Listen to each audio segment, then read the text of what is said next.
Les gars, on se retrouve pour une nouvelle vidéo. On va parler de Neymar et des tensions entre Neymar, le vestiaire, Neymar et les recrues de l'été dernier, le clash Neymar-Vitinha et surtout, on en sait plus sur le clash Luis Campos, directeur du football, et Neymar pendant le match contre Monaco. Comme tu avais pu le voir, Nono, il y avait eu un gros clash à la mi-temps du match Monaco-Paris Saint-Germain entre Luis Campos qui avait pété un câble et Neymar lui avait répondu avec Marquinhos en expliquant très clairement qu'il avait fait, et je cite l'équipe, un mercato de merde. C'est Neymar qui aurait dit ça à Luis Campos, Nono, et c'est arrivé aux oreilles, bien sûr, des recrues qui ont été recrutés par Campos l'été dernier, c'est-à-dire Mukiele, Hugo Ekitike, Fabian Ruiz, Carlos Soler, Vitinha et compagnie.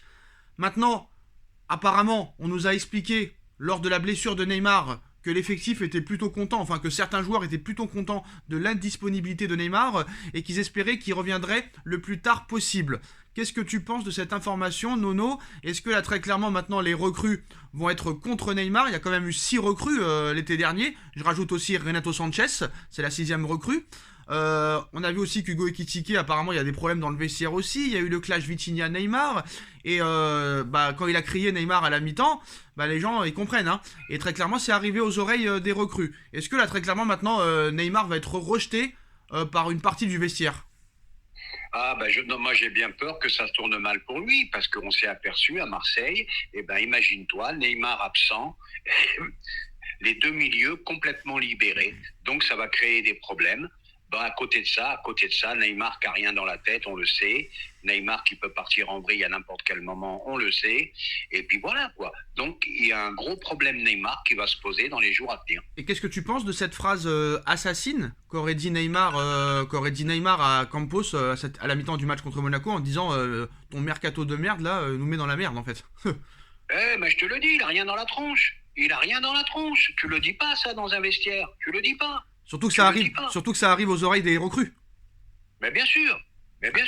Alors Neymar n'avait pas apprécié les remontrances de Luis Campos après Monaco PSG, et le Brésilien l'avait fait savoir qu'il semble loin, le temps où Neymar était étincelant avec le Paris Saint-Germain. Non, c'était en début de saison, pas si loin que ça, du mois d'août au mois de septembre jusqu'à la fin de l'année 2022 on va dire, et depuis la Coupe du Monde, le PSG a retrouvé l'autre version du Brésilien, celui qui est trop souvent blessé et qui fait parler de lui pour sa vie extra-sportive plutôt que sur le terrain, alors que le numéro 10 parisien est de nouveau à l'infirmerie, comme chaque année à la même époque, Nono. Le Parisien revient sur les... comme par hasard, t'as remarqué quand même qu'ils ont fait même un montage sur les réseaux sociaux, depuis qu'il est au PSG, tous les mois de février et de mars, il est blessé. Et je pense qu'au Paris Saint-Germain, avant, à la grande époque de Canal+, de Colonie Capital, il y avait la crise de novembre. Tu t'en rappelles, Nono? La crise de novembre. La crise de novembre. Maintenant, c'est la crise de février-mars, depuis que les Qataris sont arrivés. Écoute, c'est bien fait pour nous. Quand ils voulaient repartir au Barça, il fallait le laisser partir. Voilà, on paye les erreurs une nouvelle fois. C'est tout ce que j'ai à dire. Neymar, carrière gâchée. Pour moi, c'était peut-être l'un des plus forts, mais rien dans la tête. Hygiène de vie catastrophique, rien dans la tronche. Carrière gâchée pour moi. Alors on va revenir sur une phrase de Mbappé par rapport au titre The Best de Messi. Ça pourrait aussi énerver Neymar s'il a vu ça. Je pense qu'il l'a vu. Alors le Parisien aussi revient sur les derniers épisodes du feuilleton et notamment sur cette fameuse photo prise au McDo et pendant la partie de poker. Quelques jours après, il se blesse, comme par hasard. Et surtout, quelques jours avant, Mbappé avait demandé à ses coéquipiers de bien manger, bien dormir. Donc cette virée au fast-food n'a pas fait rire tout le monde en interne, indique le quotidien régional. Surtout qu'il se blesse comme par hasard quelques jours après. Et surtout, Nono, deuxième point, est-ce que tu as entendu la réaction de Kylian Mbappé sur la récompense qu'a eu Messi à The Best? Mbappé a très clairement dit que Messi le méritait amplement et que c'était le meilleur. Est-ce que Neymar va apprécier ça? Ça, il est obligé de l'accepter, parce que Neymar le disait déjà que Messi était le meilleur. Et puis Kylian, très intelligent là, il sait qu'il va être gavé de caviar par Messi pendant encore quelques temps. Bien, bonne réaction de Kylian, j'ai apprécié. Donc là, apparemment maintenant, au niveau des supporters, au niveau des médias, on ne sait pas réellement quand Neymar va revenir.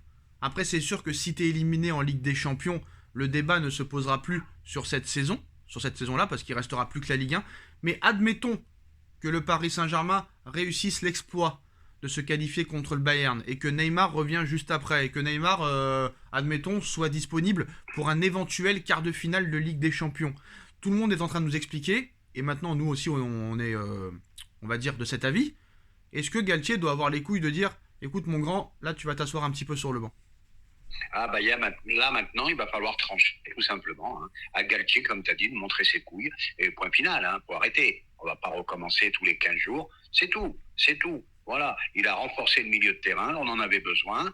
Bon, on va pas dire que Neymar c'est une pipe, on va pas exagérer, mais vu son comportement, eh ben il y a un moment, il faut se passer de Neymar. Mais non, il a un comportement de pipe. Je suis désolé Oui, de le dire. d'accord, mais il y a un moment, faut s'en passer. Voilà, c'est fini. C'est ce que je dis.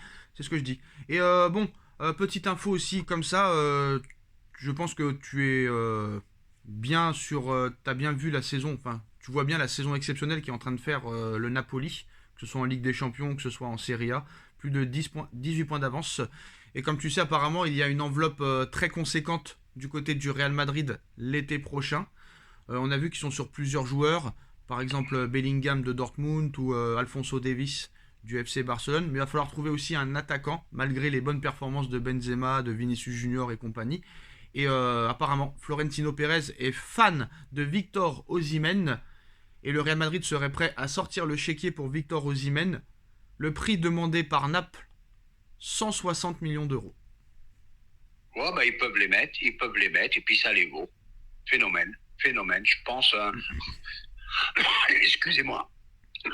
Un futur concurrent à Mbappé. Alors, 160 millions d'euros. Apparemment, Aurelio De Laurentiis aurait dit que c'est le prix à l'instant T et que s'il y avait des dingueries qui arriveraient en Ligue des Champions dans les prochains mois avec le Napoli et des performances d'Osimhen, ça pourrait monter à 200 millions d'euros, Nono. Ah bah oui, te fais un triplé en finale de Ligue des Champions, ça vaut 200. Et voilà, tout simplement. Victor Osimhen, quand même, qui a été vendu 85 millions d'euros à Naples, de Lille, et c'est Campos qui a fait quand même cette vente. Et Campos qui a toujours fait des belles ventes à Monaco, qui a toujours fait des belles ventes à Lille, mais malheureusement, au Paris Saint-Germain, ça se passe jamais comme prévu. Oui, mais t'as pas les joueurs à potentiel 80, 100 millions, 150 millions. À part Messi et Mbappé, tu vas vendre qui à 100 millions au PSG? Je suis désolé, Nono, hein, pour te contredire. En Angleterre, un mec comme Sarabia n'aurait jamais été vendu 5 millions, mais je pense 15 ou 20. Oui, là, on passe du coq à l'âne. Non. En Angleterre, Nono, un mec comme Kalimundo n'aurait pas été vendu 22, mais le double, je pense, minimum. Donc à un moment donné, c'est quand même assez bizarre. De toute façon, on n'a jamais su vendre, nous, à Paris. On n'a jamais su vendre. Bah, Leonardo, on a été dur avec lui, peut-être qu'il sait pas vendre, mais il a au moins avoué, et quand même, ouais, c'est vrai qu'on n'a pas su vendre, mais quand même, lui a vendu plus que tous les autres, malgré qu'on l'ait critiqué quand même. Hein. Ouais, on a eu des propositions 100 millions pour Marquis, on a eu des propositions 80 pour Verratti. Bon, non, 100 millions pour Verratti, bah, 100 voilà, millions pour Verratti, 100 millions pour Verratti. 100 millions pour Verratti, voilà, il y a un moment, fallait vendre. Ah, dernière info, Nono, enfin, dernière question, qu'est-ce que tu penses du trophée du meilleur but, du plus beau but de l'année, qui a été décerné à un unijambiste? Là, encore une fois, Dimitri Payet est battu par un unijambiste. Ça a fait parler beaucoup. Moi, je trouve que ça méritait pas du tout même. Sur un mini-terrain, c'est un peu n'importe quoi, hein, la FIFA. Hein. Ouais, mais là, ça part dans tous les sens. Là, je comprends pas, à la limite. Hein. Là, c'est n'importe quoi, parce que là, franchement, il y a eu des buts exceptionnels, et qu'on donne ça à un unijambiste sur un mini-terrain de football, c'est quand même assez bizarre. Quoi qu'il en soit, Payet, toujours pas de trophée remporté à 36 ans. Voilà les postos, c'est la fin de cette vidéo. Dites-nous en commentaire ce que vous en pensez. On like, on partage, on commente, on s'abonne. Et on se retrouve très vite pour une nouvelle vidéo. Tchuss! Tchuss!